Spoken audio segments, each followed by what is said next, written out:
लोग बहुत ज़्यादा उत्सुक रहते हैं ये जानने के लिए कि हमें दीपावली पर क्या करना चाहिए जिससे पूरे साल माँ लक्ष्मी हमारे घर में रहें। क्योंकि बहुत सारे लोग तो ऐसे, उन्हें यही नहीं पता होता हर्षिता जी कि उनके घर में माँ लक्ष्मी नाराज़ होकर जा चुकी हैं। वो आ नहीं रही हैं, तो इसलिए पैसा नहीं टिकता। वो तरह-तरह के उपाय भी करें, सब कुछ करें, लेकिन फिर भी नहीं रुकता। तो हमें क्या करना चाहिए जिससे पूरे साल माँ की कृपा बनी रहे, माँ लक्ष्मी घर के अंदर वास रहे, पैसा हमेशा आता रहे? तो देखिए, सबसे पहले तो अपने घर में ना सिम्पटम्स नोटिस करो कि आपके घर में क्या चीज़ की आपको कमी महसूस हो रही है। पहला, अगर आपको लग रहा है कि मेरे घर में अबंडेंस नहीं आ रही है, वेल्थ नहीं हो रही, पैसा रुक गया है, मेरी लाइफ जो है स्टिल हो गई है, तो आप समझ जाओ कि लक्ष्मी जी जो हैं आपके घर से निकल चुकी हैं।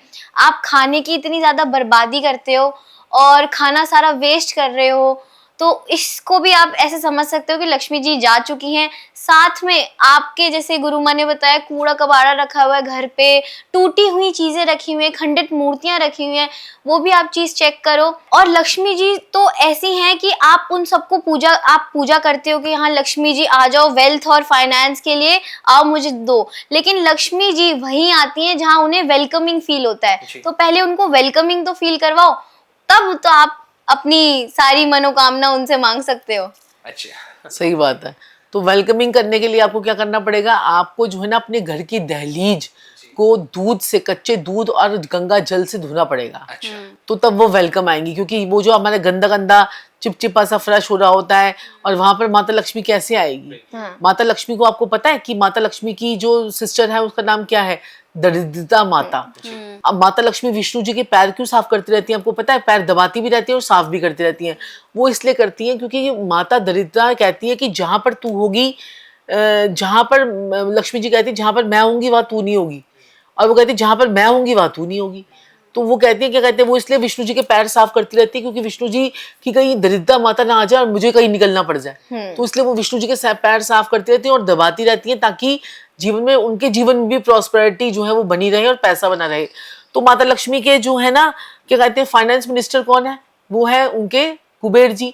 तो कुबेर जी की एक मूर्ति अगर आप अपने घर के अंदर लाके रख लेते हो धनतेरस वाले दिन या दिवाली वाले दिन, तो माता लक्ष्मी के घर में आपका आगमन जो है वो बना रहता है। ये मूर्ति जो है ये मेटल की भी हो सकती है, और ये मूर्ति आजकल जो, जैसे आप लक्ष्मी गणेश मिट्टी के लेके आते हो, वैसे भी आजकल मिलते हैं कुबेर जी। तो लक्ष्मी गणेश के साइड में आपने कुबेर जी भी रखने हैं। लेकिन कुबेर जी के को दिखाकर आपने कोई पूजा नहीं करनी, कोई अगरबत्ती नहीं दिखानी, क्योंकि यक्ष है ये। तो यक्षों की हम अगरबत्ती और पूजा नहीं करते, हम देवताओं को पूजते हैं। मेरे घर में 5 जो है कुबेर जी हैं। एक मेरे हर घर में एक कुबेर जी की मूर्ति है, मेरे ऑफिस में भी है कुबेर जी की मूर्ति, जो मैंने नॉर्थ में रख रखी है। तो मैंने देखा कि जब से मैंने कुबेर जी की मूर्ति रखी, तो पैसे जो है वो बढ़ता गया, बढ़ता गया, बढ़ता गया। तो इसलिए मैं सबको बोलती हूँ कि आप सब लोग जो है धनतेरस पे कुबेर जी की मूर्ति जरूर लेकर आए, और लक्ष्मी गणेश भी लेकर आए। कुबेर जी की जो मूर्ति है वो हमें मनी अपॉर्चुनिटीज देती हैं और आपके नए नए रास्ते खुल जाते हैं। तो आप कुबेर जी की जो मूर्ति है वो आप अपनी नॉर्थ की डायरेक्शन में लगाओ। और धनतेरस पे आप एक और एक बड़ा अच्छा सा वास्तु का उपाय कर सकते हो। आप क्या कर सकते हो, ताकि आपके पैसे की सेविंग्स हो, खर्चे ज़्यादा ना हो, आपको क्या करना है, पैसे और ज़्यादा बढ़ते जाएं, आप एक मनी बाउल भी बना सकते हो। मनी बाउल, कांच का बाउल लेना है आपने, उसमें आप सारे अपने कॉइन्स डालो, अपने जो भी सबसे हमारा बड़ा नोट होता है, जैसे 500 का नोट है तो हम उसके अंदर एक वो नोट डाल देंगे, अपने वेस्ट की डायरेक्शन में रखो। साथ में आप उसके ऊपर पायराइट भी रख सकते हो। पायराइट का क्लस्टर आप रखोगे तो उससे हमारी मनी जो है वो और ज़्यादा बढ़ती रहेगी। तो आप ये अपनी वेस्ट की डायरेक्शन में रख सकते हो, जिससे हमारी मैनिफेस्टेशन हो जाएगी मनी की। बिल्कुल।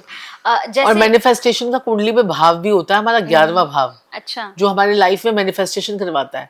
तो 11वें भाव को अगर आपने एक्टिवेट करना है, पैसों का फ्लो बढ़ाना है, तो आपको 11वां भाव एक्टिवेट करना होता है, जो काल पुरुष की कुंडली में 11वां भाव जो शनिदेव को समर्पित है, और शनिदेव की ही डायरेक्शन वेस्ट है। तो इसलिए हम मनी बॉल को वेस्ट में रखने से ही पैसा आता है। जिनके भी पैसों में डिले हो रहे हैं ना, उनके लिए उपाय है, पैसा और चाहिए बस।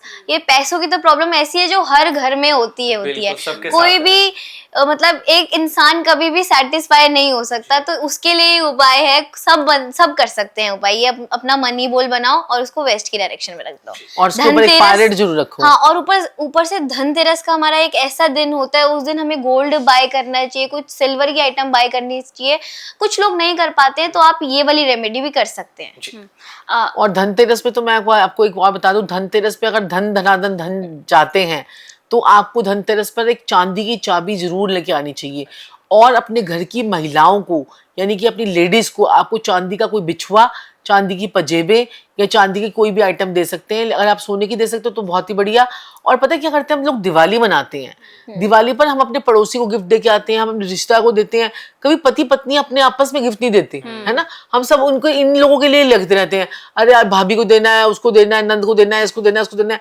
आपको अब इस दिवाली पर अपनी वाइफ को जरूर गिफ्ट कीजिए, अपनी वाइफ को कुछ भी दीजिए, चाहे धनतेरस पे उसको दिला के वाइफ को दीजिए। नहीं, अपने हस्बैंड को भी गिफ्ट वाइफ को भी अपने हस्बैंड को गिफ्ट करना चाहिए, और वाइफ को हस्बैंड को, हस्बैंड को वाइफ को। और एक और चीज जो सबको करनी है इस दिवाली पर, सबको करनी है, एक लिफाफा लेना है, उसमें अपनी मर्जी से पैसे डालने हैं और अपनी वाइफ को देने हैं। आपने उसको मांगना ना पड़े जी। आपको, मांग के देखो, हमें अपनी वाइफ को हमेशा पैसे देने होते हैं। जिन लोगों के घर में माता लक्ष्मी कैसे आएगी, जो लोग अपनी वाइफ को सारा दिन गालियां निकालते रहते हैं, ठीक है, बहन की माँ की गालियां निकालते हैं, है कि नहीं, तो उनके घर में पैसा कैसे आएगा, उनके घर में लक्ष्मी कैसे आएगी। अपनी बेटियों से बदतमीजियों से बातें करते हैं, बेटियों को पूछते नहीं है, बेटियों का पैसा भी खाते हैं। मैं तो कहती हूँ अगर बेटियों को पैसा खाने की नौबत आ भी जाए तो आपको जो है ना उसका पैसा सूद समेत आपको देना चाहिए। बेटियों का पैसा नहीं लेना चाहिए। ये हमारे पिछले जन्म के पेंडिंग कर्मास इकट्ठे होते रहते हैं, हम इस जन्म में उतार भी नहीं पाते हैं। तो आपको अपनी बेटी का पैसा जो है वो नहीं रखना है, और दूसरा अगर मुश्किल पड़ भी जाए तो उसको दुगना करके वापस करो, उसको 1.5 गुना करके वापस करो, उसके ऊपर कुछ उसको पैसे लेके वापस कर दो, उसको पैसा, आपके पेंडिंग कर्मास उतरेंगे। और एक लिफाफे में पैसे डालकर अपनी बेटी को भी दो और अपने वाइफ को भी दो, ये जरूर आपने उपाय करना है। और गुप्त लिफाफा होना चाहिए कि बीवी के मुंह पे एक बड़ी सी स्माइल आ जाए कि चलो भाई मेरे पति ने मुझे कुछ दिया है। नहीं तो फिर पता क्या कहते हैं, अरे इतना खर्चा करना है, तेरे लिए तो बचे ही नहीं, तेरे लिए तो बचे ही नहीं। तो ये हर बार आदमियों की ये एक वो रहती है